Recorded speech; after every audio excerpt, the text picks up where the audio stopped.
uh, and the book by Ebony McGee called Black, Brown, Bruised, How STEM Racialized, or I forget the rest of the names. You'll have to click on that to see the title. These are some of the resources to find these things. Was there a question? Was someone raising their hand?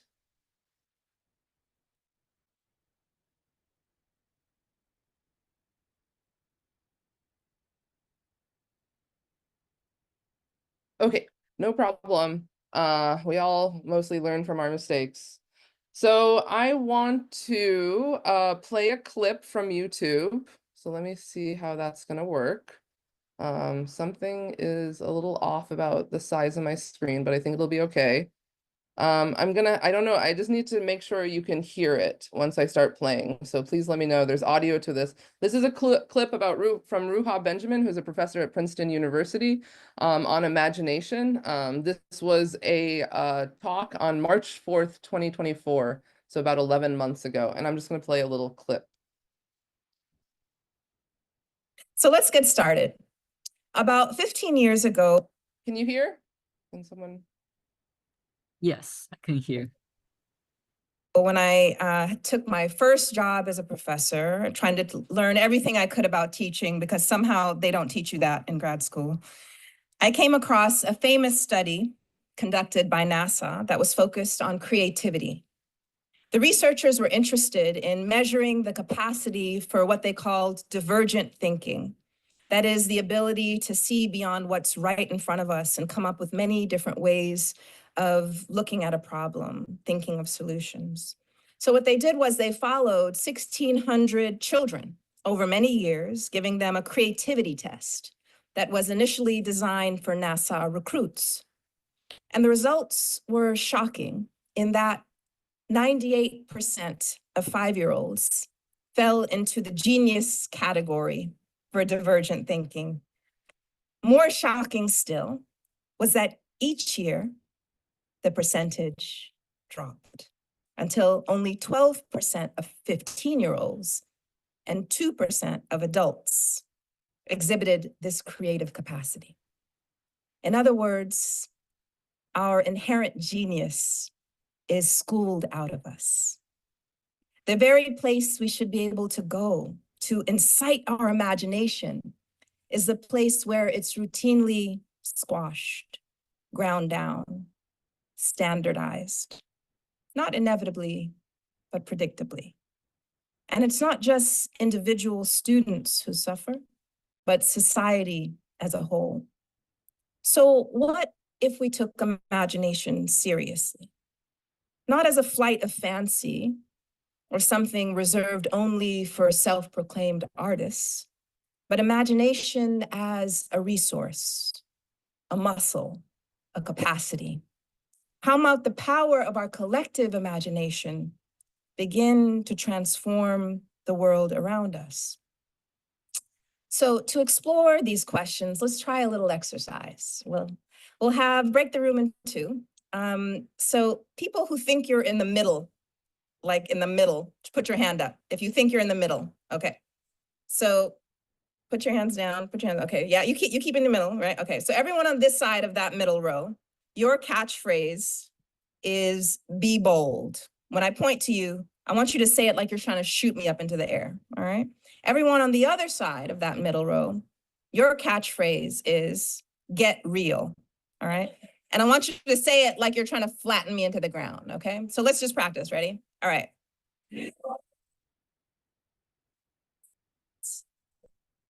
So when I point to you, space travel, free public transportation, colonize Mars, decolonize Earth, AI superintelligence, cancel student debt, build underground bunkers to survive the AI apocalypse, build affordable housing for all, spend billions on weapons and war, stop the genocide, cease fire now. You get the picture. Boldness is rationed. while realism is mass-produced. We are in many ways trapped inside the lopsided imagination of those who monopolize power and resources to benefit the few at the expense of the many. These futurists let their own imaginations run wild when it comes to bending our material and digital realities. But their visions grow limp when it comes to transforming our social reality so that everyone has the chance to live a good and meaningful life. So with that in mind, I thought I'd share 3 experiences. Okay, and so I really I only played a clip as to entice you to watch the whole thing, or read Ruha Benjamin's book called The Imagination Manifesto, but also in the context of this talk to reorient ourselves towards the idea that that we need as mathematicians, as we go into graduate school, as we continue our careers in mathematics, we need to take part in radical imagining and radical imagination. And so for the next part of the talk, I'm going to put a few Padlets up and ask for some audience feedback. So let's see if I can get this. Okay, so this slide here is very much inspired by Rochelle Gutierrez and work that I learned in her rehumanizing workshop at PCMI. Actually, in fact, some of these photos are from her slide, and some are actually my own personal photos. And so I urge you to start thinking radically imagining what mathematics is by answering the question, how are these people, or how are these products of people showcasing mathematics? So let's see if people are putting things in here yet. So I'm gonna continue to show this slide. So on the top left is Rangoli. It's done with powder. It's often done by women, and in celebration times in India, as well as in just in front of a household. The middle picture on the top left is a birch bark binding. It is a symmetric design created with teeth. So these are teeth marks that are being used to create this symmetric design, which means that people, in order to create that design, have to know how those symmetries work and relate that to making teeth marks. This is an Ojibwe tradition. Let's see, am I getting any answers? Deciding how much power to use, feeling top right, which was the sort of exercise, the dance movements. There's geometry in the Rangoli. There's physics, symmetry, timing in the top right.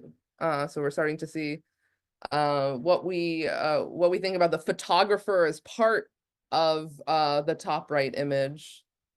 We have communicating the news through braided hair. That's probably over here somewhere. Maybe I wonder if I can move that myself. No. Exploring symmetry. So we have a lot of symmetries. Okay. We can also talk about the bottom 3. So we have the braiding of hair, the beautiful braiding of hair. We have papel picado, what are these beautiful designs cut out of very thin paper. And we have a picture of terrace farming from when I was in the Philippines. And so those are asked in sort of these side things. We'll see if we get any answers on papel picado or terrace farming. Hair braiding, you have to choose the size of the strand bundles, balance, structure, and stability and durability. You have to put a lot of effort into figuring out what the design will be and how your hands will be doing those designs. In the Rangoli, we have patterns, colors, how they become a whole picture. Lots of notions of symmetry. In terrace farming, we have Euclidean geometry coming up, which is surprising to me because we live on a sphere. So I always thought we live in spherical geometry. Optimization, planning how things fit together. Papel picado, we see group theory coming up for some people. Terrace farming, we get the words engineering, merging natural curves in the landscape with straight lines, useful for regular work. Actually, I think it's even useful for irrigation, for water falling down the different terrace features. Okay. Braiding using grid patterns, using symmetric, yeah, absolutely. Here are the pictures again.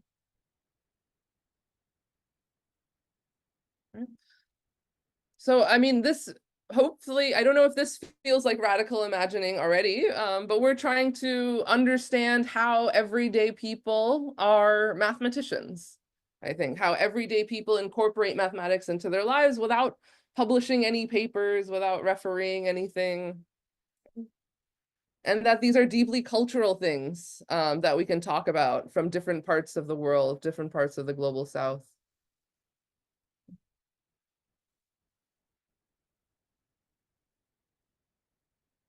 I'm going to switch back just to see if we have anything else that we want to add to these. Determining how water might flow down the side, physics area operation, something about calendars, an implicit thing going on, timing to know what to plant, tracking climate and growth and soil conditions to figure out what works best together and when. Anything else I haven't seen already? Using collections of similar movements to convey a larger idea. Is that some sort of abstraction that we're talking about?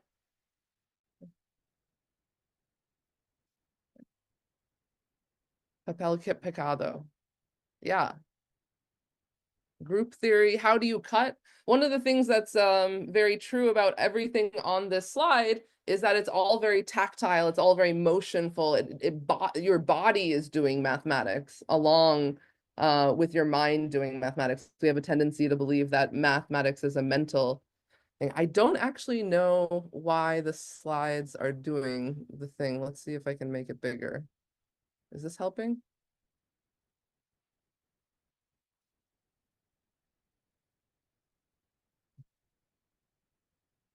Okay. So moving on, I'm going to ask, so I wanted to ask a question that was going to be easier for us to think about before we get on to the harder questions.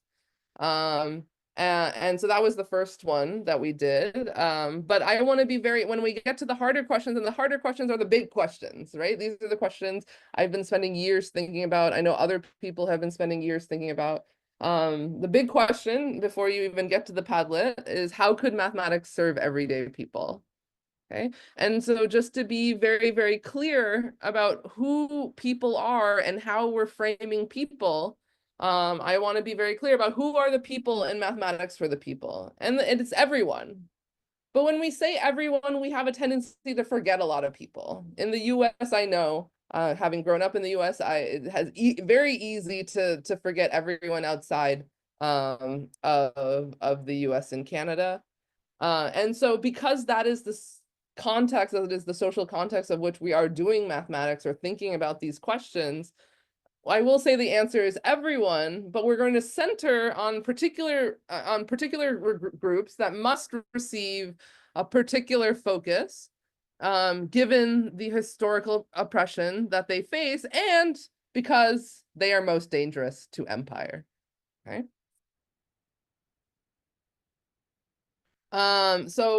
This includes a variety of dimensions to think about groups of people. So we could think about the global South, but I just want to be clear when we think about the global South, we don't actually mean everyone in the global South. We don't mean Moody. We don't mean the rich and powerful conspirers to empire who sell out the rest of us. Okay. Black and brown people all over the world, indigenous peoples, migrants, unhoused people, people in prisons, poor people, trans and queer people, disabled people, children, and as we might see, people based on their political identities, pro-Palestinian people, anti-fascists, communists, anarchists, and so forth. Okay? And as oppression grows, this list grows, and that should make us realize just how dangerous all of us are if we can get all together and organized. So the second Padlet we're going to do is the Radical Imagining Padlet. And these are the big questions. I don't know. I mean, I don't even know if if all of the people I think about these questions would have answers, right? But I'll read them out loud. How could mathematics serve everyday people? If we think about mathematics this way, what are the problems we should focus ourselves to solving over the next century? How could mathematics be used to help people within your local community, your neighbors, including those that are unhoused? How could mathematics be used to help your local community organize? And I didn't write this on the slide, but when I say when I'm thinking about a local community organizing, I am thinking about them organizing either against empire and or against being used by empire. Okay. So let's see if people are writing anything down yet. How could mathematics serve everyday people? If we think about mathematics this way, what are the problems we should focus ourselves to solving over the next century? How could mathematics be used to help people within your local community, including your neighbors that are unhoused? How could mathematics be used to help you locally communicate, your local community organize?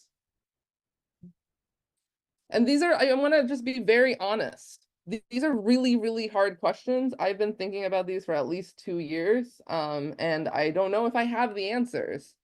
And maybe this is more of an evidence of why we need to radically imagine each and every one of us, but also why we need to radically imagine mathematics for the people, collectively as a community. I see the people who attend, the undergrads who attend our FAM, as sort of the people who are going to be progressing mathematics in the 21st century. And so let's see what we have. Okay. Mathematics for quantitative justice, advocating for political change using mathematics. Offering a structured based in logical arguments so people can evaluate what they're reading from news sources and learn various ways to communicate their ideas to larger audiences. That's lovely because that's thinking about like the misinformation game that exists in these like empire societies. And so trying to figure out how to give people the tools to read and figure out what is information, what is not. If made more accessible, it could be a source of fun and pleasure. Okay. All the everyday people photos I put, I don't know if people are doing, obviously with the terrace farming, they're probably doing a lot of work, but maybe they're just having a lot of fun doing mathematics. If only everyone could have the fun with mathematics that we're thinking about. Okay. Theoretical computer science, such as Cynthia Dwork's work, distributing resources so that everyone has enough, supply chain management. What a wonderful idea for mathematicians should be do. Oh, and we have the big one, liberation of peoples, creating equitable spaces for everyone. What are the problems we should focus ourselves to solving over the next century? And so, I mean, as a mathematician, this is a loaded question because we sit here knowing the history of having turn of the century millennium problems, millions of dollars attached to those problems. And those are the problems that, as Ruha Benjamin would say, we want to be bold, but these problems, creating equitable spaces for everyone, liberation of people, those are the ones for Get Real. And I invite you, anytime you hear anyone say Get Real, you say be bold to yourself. Empire cannot teach how to break itself. Diversity in teaching, diversity in math communities, absolutely. How could mathematics be used to help within your local community, your neighbors, including those that are unhoused? We're doing an independent course to help local animal shelters using combinatorial optimization this spring. It looks like some of you are already radically imagining. Cynthia's Dwork's work, I just see this comment now. It's on anonymizing data, which means people can protest or people can be a little bit more secure against the surveillance sector. How can mathematics be used to help your local community organize, explain and demonstrate effectiveness of non-hierarchical structures, cooperatives, unionization? The quantified study of movement work is always an interesting thing to think about. Using mathematics, you can create statistical proof of the feelings of the community using graphs made from surveys to evaluate the agreed needs and wants of the people. Introduce math as a collaborative exercise in problem solving, encourage others to share half-formed ideas and work through knowledge gaps together, learning over judgment. So in fact, this is very nice. This is the way we do mathematics as a way of thinking about collective decision-making. Of course, in mathematics, we have a tendency to believe that we have a totally true or totally false statement, and things are a little bit more complicated, but that's definitely the foundation. Find effective ways to spread information to organize, secure ways to spread information to organize, ways that can't get sucked into by counterintelligence or anything like that. Acquaint people with logic, argument, reasoning. In fact, I would think about this the other way, where we think about acquainting people who are experts in logic, argument, and reasoning with everyday people. Because I think most people actually have to do a lot of that in order to exist every day. But we are the ones who sort of isolate ourselves and only use logic, argument, and reasoning away from society within the confines of academia. Okay, so thank you for doing that with me here. I'm going to end in a few minutes. Yeah. So I feel like I gave a very overarching talk. And I'll just sum up my thoughts on these types of questions that I pose to all of you. And ultimately all I've come up with so far, it's lovely to see all of your answers because that's what happens when we all think about this together. Something deep needs to change about how we think about mathematics. The way we have to interact with knowledge has to change. It's not simply a question of who has access to math academia, but how our knowledge systems, our systems of knowing have to be altered. In fact, we have to change the ways knowledge is made and used. It is not enough to change who is allowed to do mathematics that will revolutionize the subject into a people's mathematics. One thing I used to say is that mathematics could be inextricably connected to land, to everyday people. Okay. And in fact, what I think now is, spoiler, it already is. No one could sever that. No one actually could sever that. It's waiting for us. It's waiting for us, the people who are called mathematicians, who get employed or paid to be mathematicians. It's waiting for us to get back to that. Okay. We have an obligation to ourselves to get back to mathematics connected to land and everyday people, but also to everyone to find our way back to that. Okay. So just to end on a somewhat practical note, graduate school survival kit, it's going to be a rocky road if you're going to graduate school right now. I actually went to graduate school right after 2008, and where NSF funding was cut by a half. But that is sort of it doesn't mean it's not the same thing as what's happening right now. So I wanted to put some things together in case you're going to graduate school. What do these lofty topics we've been talking about mean in terms of surviving graduate school? And the number one most important thing is learn how to help each other survive. Start small and local. You can start with one person or one pet if you want, or something like that. But then you expand over the course of your life, expand your idea of who is each other.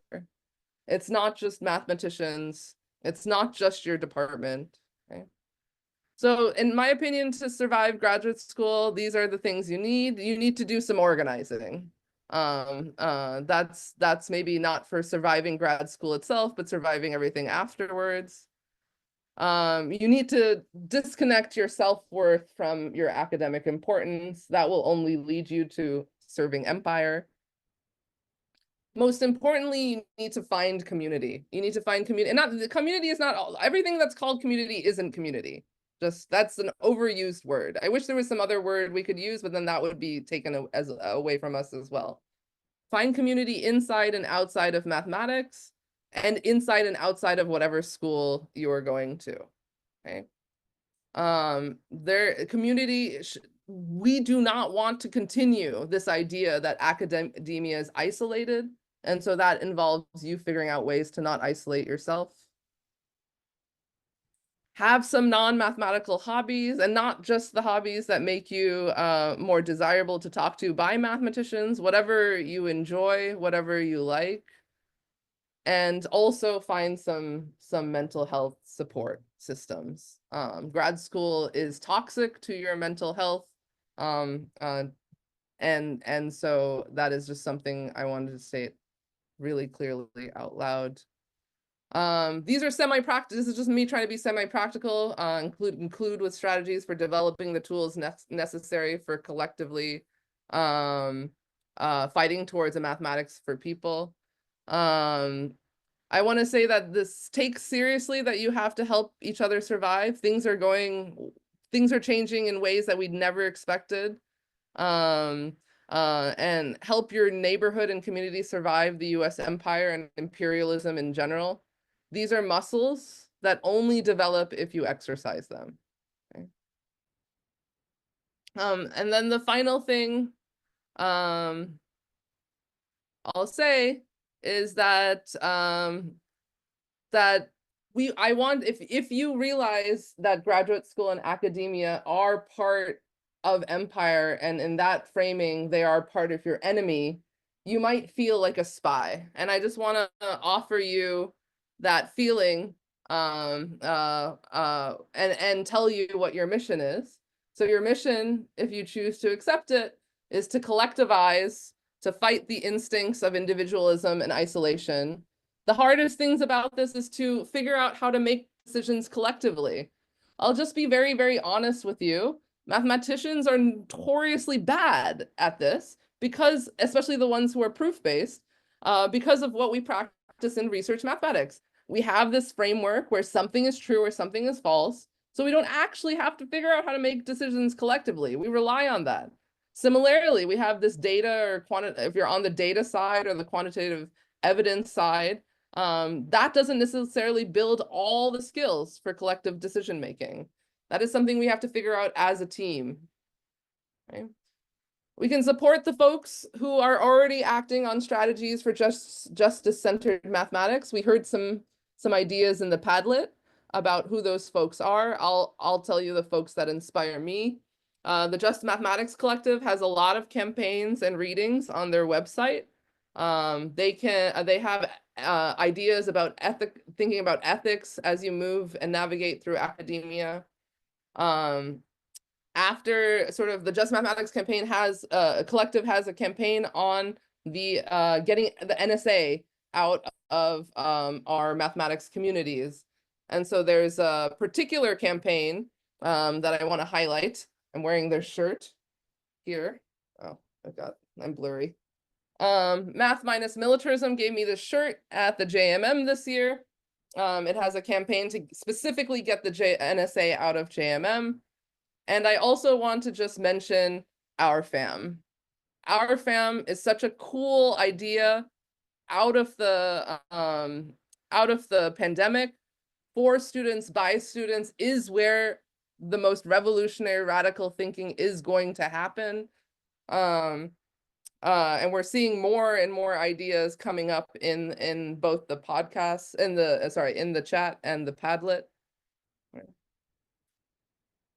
Spend some time every day reimagining mathematics for the people. This is going to involve being with the people, figuring out who you are in community with, seeing everyone as a mathematician, and using your expertise to see where mathematics as you know it shows up. Okay? We're not trying to tell people what their mathematics is like, especially we're not trying to tell Black and brown people or indigenous people like this is where your mathematics is and this is where isn't your mathematics isn't. This is an activity of listening, of hearing, of absorbing, and realizing that you are on the learning side. Expand, or if you want, rehumanize your notion of mathematics. Rehumanizing mathematics is an organized paradigm for shifting towards a mathematics for the people. And I think remind yourself that mathematician isn't technically an identity. It is a job, okay? Or it is a way of thinking, but when we use the word mathematician, capital M, mathematician, it is a job. It can be a skill, a way of thinking, a language, a science, but academia wants you to think about it in a way where you give all of you up to academia, to the problems decided not by you, okay? When you have a job, we typically think about it as something we spend 40 hours a week doing. Many, many activists worked very, very hard to get that 40 hours a week. Academia is not different. You are in school, but you are selling your labor. The university is getting something out of you by having you as a student, and you have to always be very, very careful with anyone who's trying to extract things from you, okay? And remember that the institution, unless you're maybe in a community college or something like this, your institution likely serves empire. And so if you want to be graduate school at the end of the day is a job. Academia has a huge hold over us. The idea that we are being allowed by academia to do our passion.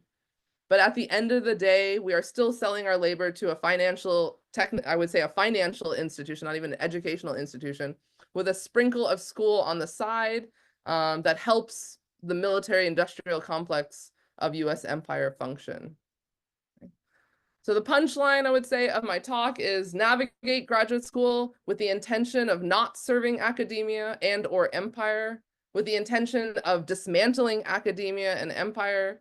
Treat it as a spy mission if you really want my advice, or that's the advice that I would have taken as a kid.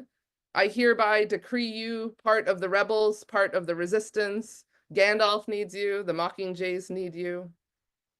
I need you, and we all need each other. So thank you, and I'll end there.